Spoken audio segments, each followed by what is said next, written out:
All right. Hey, everyone. Welcome back. Today, we are doing a deep dive on something I think we can all relate to: time management. Time management, yes. It never seems like there are enough hours in the day, right? It really doesn't. But we've got this great guide from the University of Georgia Extension, and they lay out 10 practical strategies that can help all of us take control of our time. 10 strategies, wow. 10 strategies. So whether you're prepping for a big project, just trying to, boost your productivity, or just curious about how to make the most of each day, this is going to be a good one. Sounds great. So before we get into the nitty-gritty, I'm curious, from your perspective, why is good time management so important? Because it's more than just like, checking off boxes on a to-do list. Yeah, you're absolutely right. Time management is really about having a sense of agency over your own life. Instead of just constantly feeling like you're reacting to everything that's being thrown at you. When you have good time management skills, you reduce that feeling of overwhelm and you end up making space for what truly matters to you. I love that. Whether that's your work, your relationships, hobbies, just having time to relax. Yeah, it's about feeling empowered, not just overscheduled. Exactly. Now, the University of Georgia Guide, they have 10 strategies, as we said, but let's zoom in on a few of them that are especially, like insightful or counterintuitive. Sure. One that caught my eye was this idea of first things first. Oh, that's a good one. So can you break that down for us? What's the main idea behind that? So first things first, it's all about prioritizing your tasks based on their importance, not just how urgent they seem. Oh, okay. Because so often we get caught up, right, in putting out fires, whatever's the loudest, whatever seems like it needs to be done right this second. Right. But that can leave us feeling really busy, but not actually very productive. Yeah, I've been there for sure. And first things first is really about taking that step back and saying, okay, what tasks are actually going to move the needle? What's really going to have the biggest impact in the long run?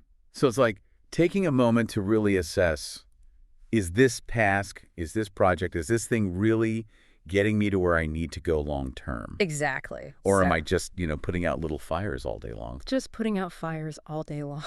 Okay, so how do we figure out what's truly first? Well, I think instead of just making a to-do list, where you write down everything that you can think of that needs to be done, try asking yourself a few questions for each task. Okay.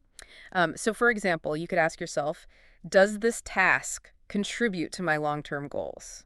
What would be the consequences if I delayed this task? Right. Or what am I saying yes to by focusing my time on this? Yeah, because like every time you're saying yes to something, you're saying no to something else. Exactly. Okay. Yeah, I love those questions. Those are really good questions to ask yourself. Yeah. Another strategy that kind of jumped out at me, and maybe this seems a little counterintuitive, but they talk about learning to say no. Yes. So how is saying no so important for time management? So saying no, this one is all about setting boundaries, Okay, yeah. Because it's really easy to fall into that trap of saying yes to every request, to every opportunity that comes our way, but that can really spread us thin. Right. We end up sacrificing time and energy that we could be spending on the things that are actually important to us. Yeah, so it's not about just like being mean and saying no. It's more about like being protective of your time. Absolutely. It's about prioritizing. So how do you actually, say no gracefully? It's a skill. It definitely takes practice. Yeah. But there are a few things that can help. So first, before you're even in that situation, be really clear in your own mind about what your priorities are. What are you working towards? And then when you're faced with a request, think about whether that request aligns with those priorities. Yeah. And if it doesn't, maybe politely decline and maybe offer an alternative solution or suggest someone else who might be a better fit for that task. That's a great tip. And it's also helpful to remember that when you say no to something, you're actually saying yes to something else. Ooh, I like that. So you're saying yes to something that's more important to you. That's a really great way to reframe it. Yeah. Speaking of prioritizing our time and energy, this next strategy from the guide really surprised me. They talk about planning downtime. Downtime. Yeah, like we're always told to hustle and grind, and go, go, go. Yeah.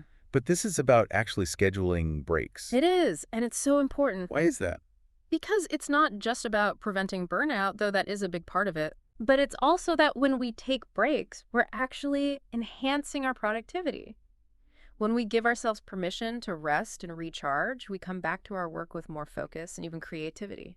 I know for me, if I just get up and walk outside, even for like 5 minutes. 5 minutes is all it takes. It completely resets my brain. Absolutely. Okay, so we've covered some really great strategies here. We have. For anyone listening who's ready to like dive in and put this stuff into practice, Yes. what's one thing, like an actionable takeaway, that they can start with right away?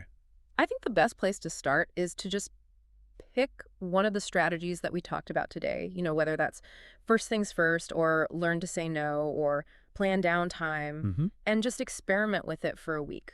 Okay. Really commit to it and see what changes you notice. I love that. I actually started using time blocking a while back. Time blocking, that's great. It took a little getting used to, but it's made a huge difference in my productivity. Yeah, it's really helpful. So yeah, it's all about, finding what works for you. Absolutely. And I think the biggest takeaway here is that time management is not some kind of like magical talent that you're born with. You're not born with it. It's definitely a skill. It's a skill that you can develop, you can improve, and, get better at over time. Just like any other skill. Exactly. So to kind of wrap up our deep dive today, here's a little something to think about. Okay.